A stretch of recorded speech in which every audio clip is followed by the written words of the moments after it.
Andrew Mountbatten-Windsor is starting to suffer. And Sarah Ferguson is feeling the heat too. Welcome back, Royal Watchers, to Crown Chronicles, your home for the most gripping, eye-opening, and untold stories from inside the British royal family. If you love deep-dive royal revelations, breaking developments, and powerful storytelling, make sure you hit that subscribe button and turn on notifications so you never miss a moment. Today's story is one that will leave you stunned, reflective, and wanting to hear every detail until the very end, because what's happening behind palace walls right now is far more intense than most people realize. For years, Prince Andrew and Sarah Ferguson, once the golden couple of the monarchy, have navigated scandal, public scrutiny, and whispers of royal disapproval. But now, new signs suggest that Andrew Mountbatten-Windsor is truly beginning to feel the weight of his past, not just in the public sphere, but within the royal system itself. And Sarah Ferguson, the Duchess of York, is starting to suffer right alongside him. It is a reality the world rarely gets to see, a former prince, once celebrated for his charm and military service, quietly facing consequences that continue to unfold. And a former duchess, beloved for her resilience and heart, standing beside him despite the storm. But as new pressures mount from both the monarchy and the public, the bond that once held them together is being pushed to its limits. To understand today's situation, we need to step back into the turning point, the moment Andrew's public life came crashing down. The disastrous BBC interview, once described by insiders as the longest suicide note in royal history, didn't just damage Andrew's reputation. It triggered a domino effect that has continued for years. Doors closed. Patronages evaporated. His official role dissolved almost overnight. And behind the scenes, royal insiders say the pressure on Andrew was not just external.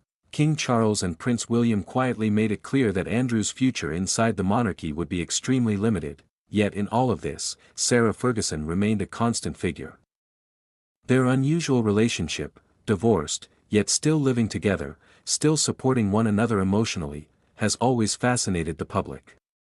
Fergie has often defended Andrew, spoken warmly of him, and refused to abandon him even as scandals darkened his name. But now, it's becoming increasingly evident that her public association with him is starting to take its toll. Royal observers note that as Andrew's reputation continues to sink, Sarah too is being impacted. Invitations to major royal events for Fergie remain selective, cautious, and sometimes non-existent. Despite her immense popularity and continued connection to the late Queen Elizabeth II, she has not been fully welcomed back into major royal duties. And the truth is simple, her closeness to Andrew remains the biggest obstacle, but the situation has recently deepened.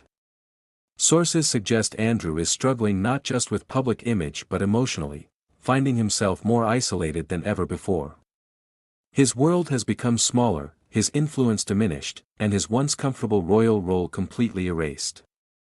Andrew, once confident and outspoken, is showing signs of the emotional wear that comes from prolonged scrutiny and exile. Those close to the couple say Sarah is feeling the emotional and practical pressure of supporting him. While she maintains a brave face, the strain is there.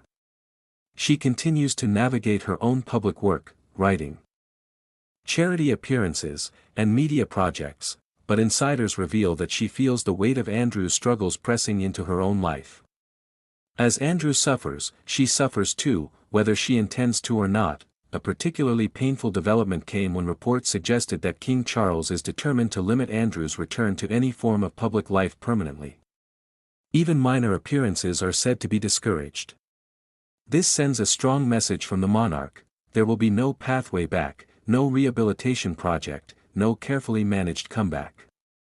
Not while Charles reigns. For Andrew, this is a devastating reality. And for Sarah, who once dreamed of a peaceful, dignified future alongside her daughters Princess Beatrice and Princess Eugenie. It creates a painful conflict, loyalty to Andrew versus the desire to rebuild her own public standing, and then there's the financial strain. While reports vary, multiple sources confirm that Andrew is no longer shielded by the same level of royal funding he once enjoyed. Many of his expenses are now his responsibility, and with limited means to earn publicly, the pressure is undeniable. Sarah, who has faced her own financial battles throughout her life, feels this weight acutely.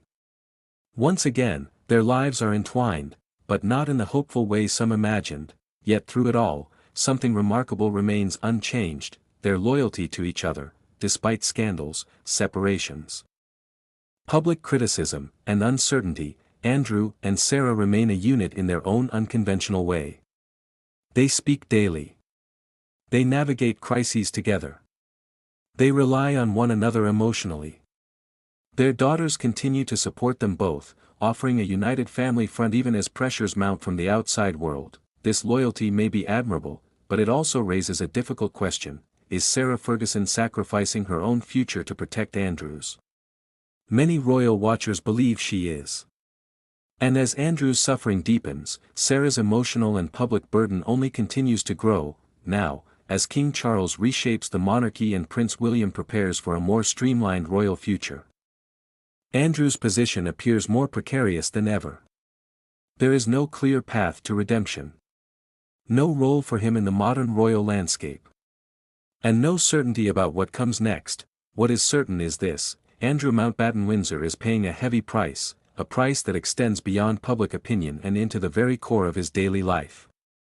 And Sarah Ferguson, loyal, determined, and unshaken in her support, is starting to feel the consequences too. Their story is not yet over. In fact, it may be entering its most intense chapter. If you want to stay updated on everything unfolding behind the palace gates, from royal tensions to personal battles to historical revelations, make sure you subscribe to Crown Chronicles. Hit that notification bell, and join our growing community of royal watchers.